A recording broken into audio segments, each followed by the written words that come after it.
Baik,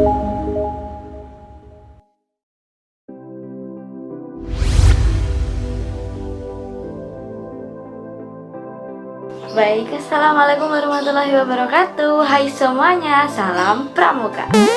Nah, di sini saya akan memperkenalkan diri dulu ya. Perkenalkan, saya Huratu Ainin Arifka dari staf unit Brigade Protokoler bagian pelatihan dan pendidikan PMK UIN Sunan Ampel Surabaya.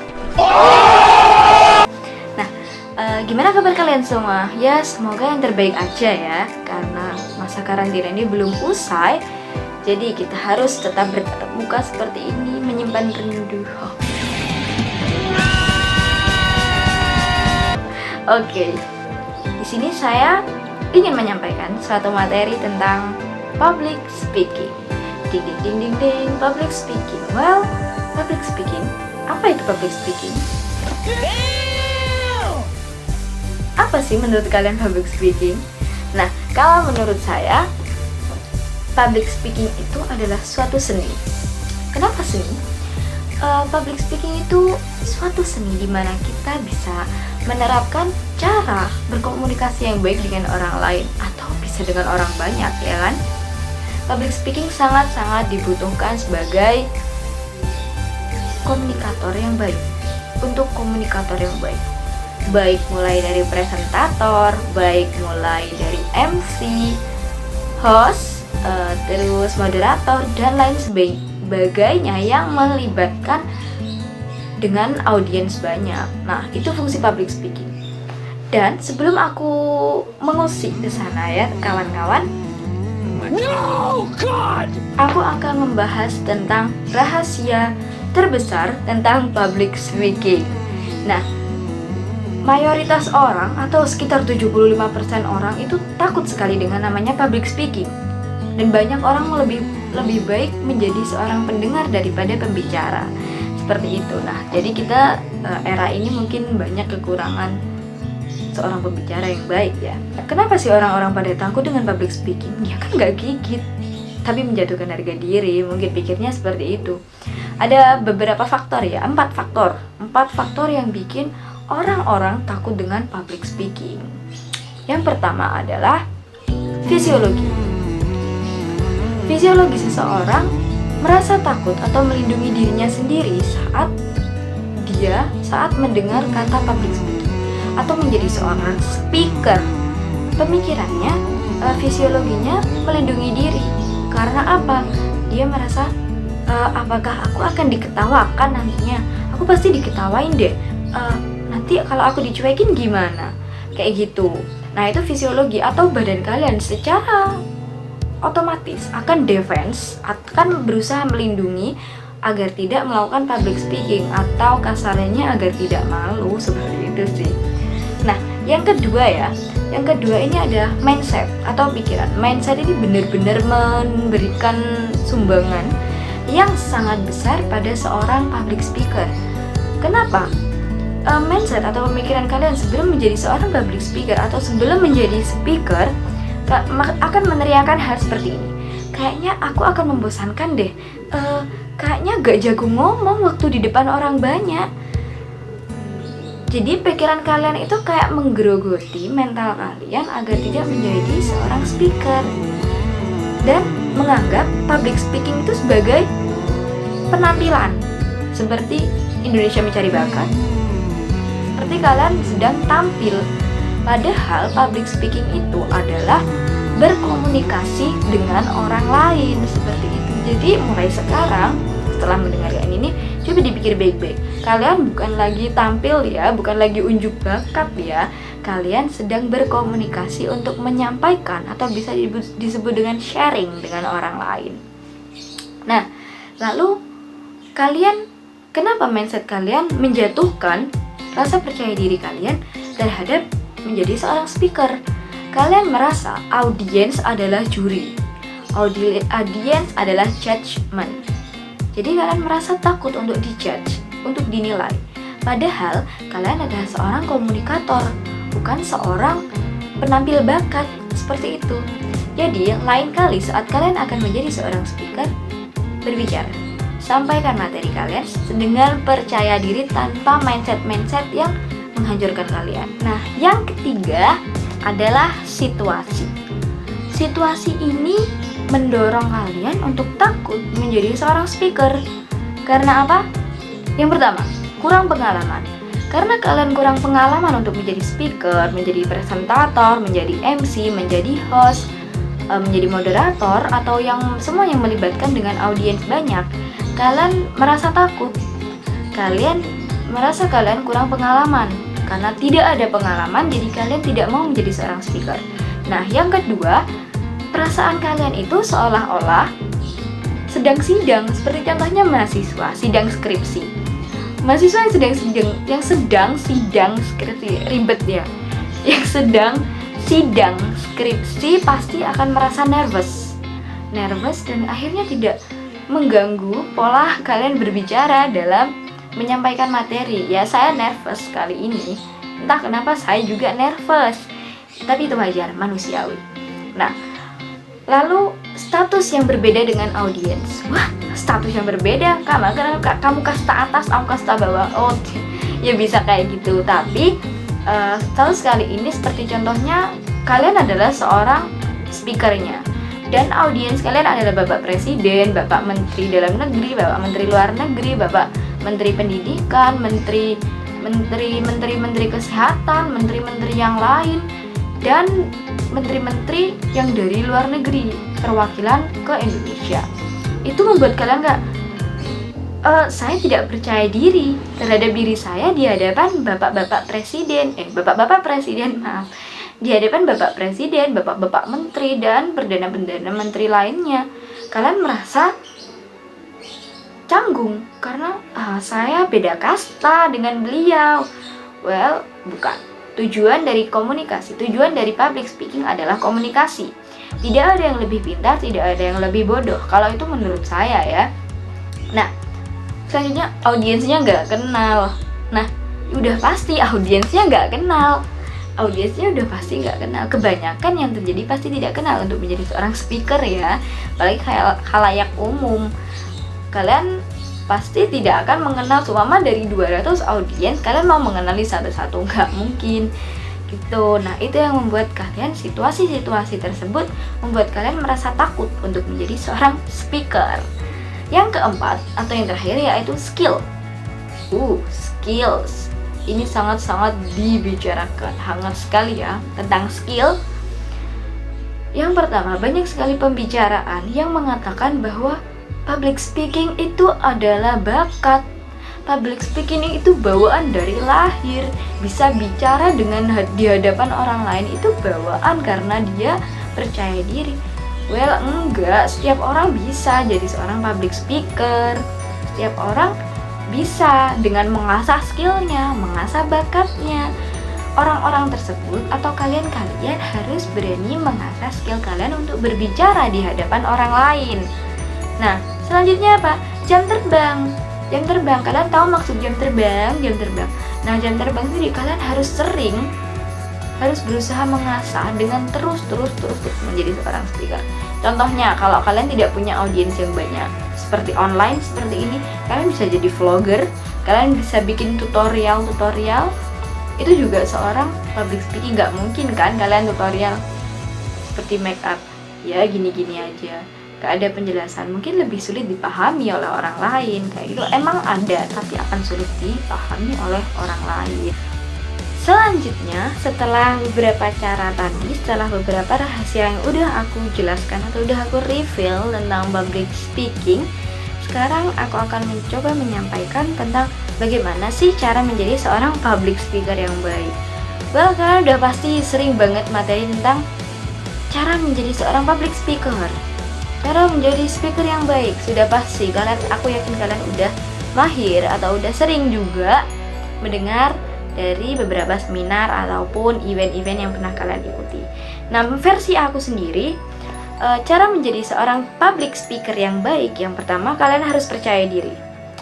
Percaya diri adalah modal besar bagi seorang public speaker. Gak melulu introvert ya. Kalian tahu introvert yang dianggap sebagai pendiam itu juga bisa menjadi seorang public speaker asal percaya diri. Percaya diri menyumbang besar dalam proses kalian untuk menjadi seorang public speaker yang baik. Nah, yang kedua, siapkan materi-materi dengan baik. Apa yang akan kalian bicarakan, kalian pahami, meskipun hanya 5 menit atau 2 menit. Usahakan sebelum kalian tampil atau sebelum kalian menyampaikan materi, kalian memahami materi kalian dengan detail dan baik, agar lancar dalam penyampaiannya. Nah, selanjutnya, seperti tadi dalam rahasia yang sudah aku sebutkan, situasi saat kalian gak mengenal audiensnya. Nah, gunakan bahasa sesimpel mungkin, bahasa yang mudah bagi kalian dan bahasa yang mudah untuk diterima oleh audiens. Dan saat kalian berpikiran, duh, berarti gak keren dong, aku pakai bahasa yang tidak rumit, bahasa tidak ilmiah. Enggak, kalian malah dianggap sebagai speaker yang tidak berusaha semaksimal mungkin untuk menyampaikan materi kalian ke audiens. Jadi usahakan menggunakan bahasa sesimpel mungkin agar kalian tidak merasa terbebani dengan materi kalian dan audiens juga bisa menerima dengan mudah materi kalian. Nah, selanjutnya, kalian pasti melakukan kesalahan, pasti. Dan setiap public speaker itu wajib melakukan kesalahan. Berdasarkan pengalaman saya, itu salah satu materi public speaking juga yang disampaikan oleh pemateri. Kita itu wajib salah supaya tahu pengalaman bagaimana sih rasanya salah, bagaimana sih bentuknya salah. Kalau kalian sekali mencoba dan langsung benar, well, alhamdulillah ya, bersyukurlah. Tapi kalian gak akan tahu bentuk kesalahan seperti apa, bentuk hal-hal yang tidak baik atau yang harus dihindari pada saat menjadi seorang speaker seperti apa. Itu nggak menyelamatkan diri gitu. Jadi kalian kalau sekali mencoba, sekalian benar, besoknya coba lagi, ada kesalahan, pasti ada kesalahan. Belajar dari kesalahan itu wajib. Nah, saat kalian melakukan kesalahan, jangan takut, apalagi saat di tengah-tengah kalian sedang membawakan acara atau kalian salah. Meminta maaf pada saat itu tidak masalah. Itu bukan malah menjatuhkan harga diri kalian atau menjatuhkan grade kalian sebagai seorang speaker. Menurut saya itu malah meningkatkan integritas kalian, bahwa kalian adalah seorang speaker yang bertanggung jawab dan speaker yang keren karena kalian berani mengakui kesalahan kalian pada saat detik itu juga setelah kalian melakukan kesalahan.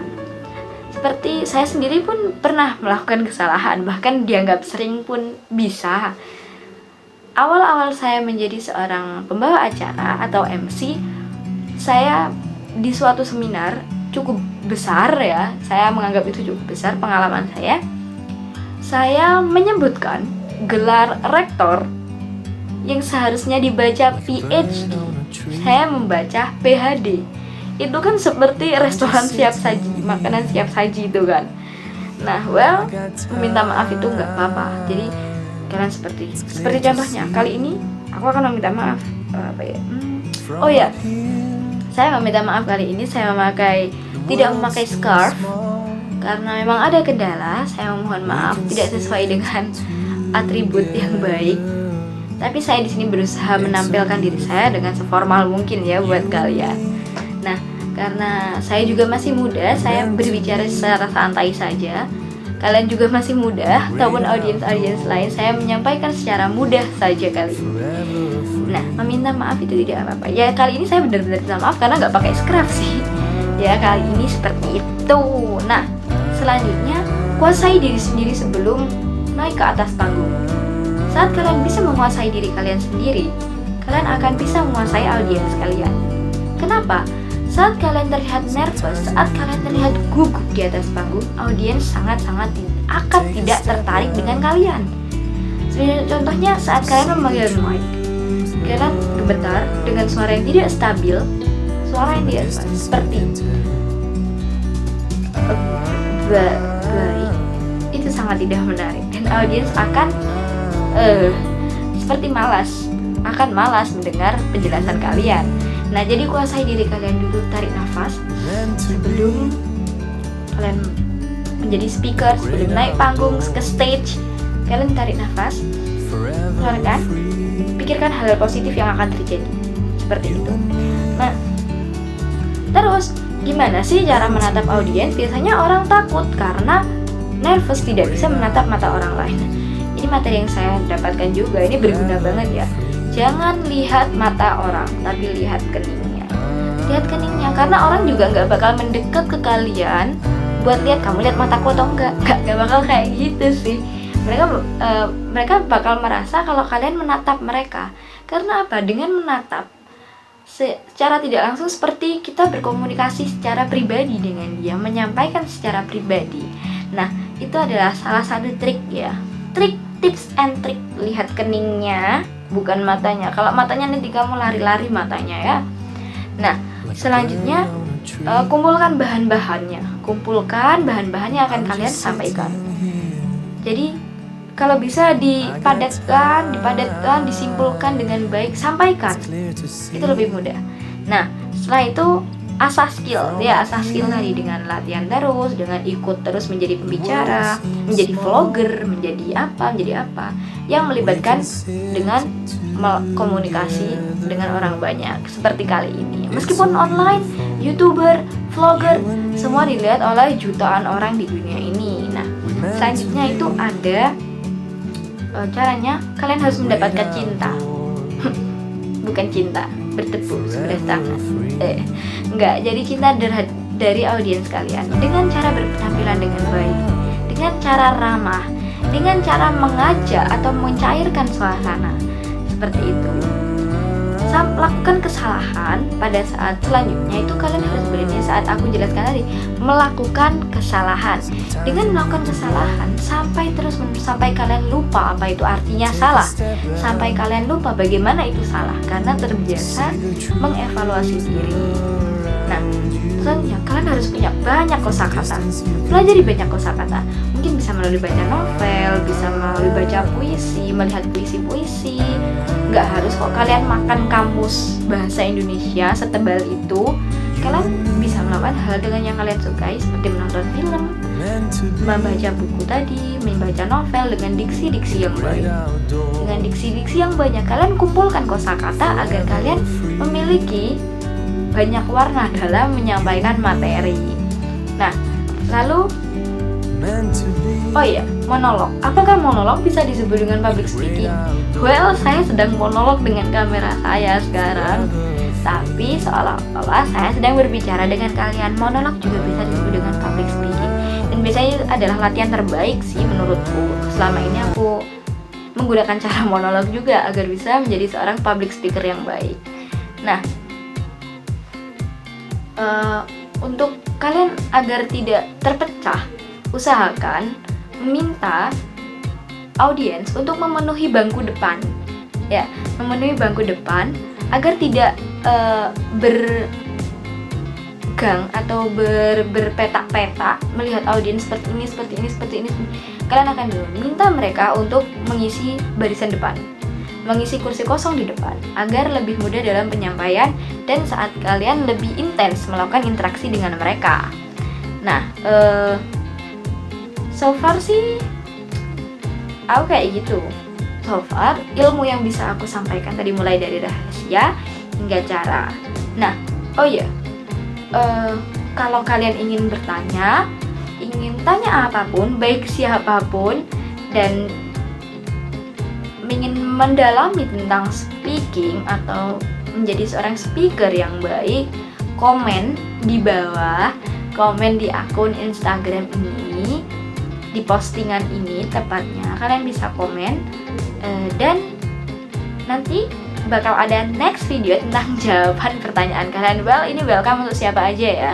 Jadi silakan bertanya sebanyak-banyaknya, oke? Kita tunggu tanggal 12 Juni kita akan balik lagi dengan saya. Nah, ini ada sebelum kita tutup ya, sebelum aku akhiri, ada satu quotes yang harus kalian pegang, calon-calon speaker terbaik Indonesia yang akan maju ke kancah internasional. Terapkan ini. Orang naik tanpa persiapan, maka ia akan turun tanpa penghormatan. Seperti itu. Aku ulangi, boleh? Orang naik tanpa persiapan, maka ia akan turun tanpa penghormatan. Sekian dari saya. Wassalamualaikum warahmatullahi wabarakatuh. Bye bye. See you next videos.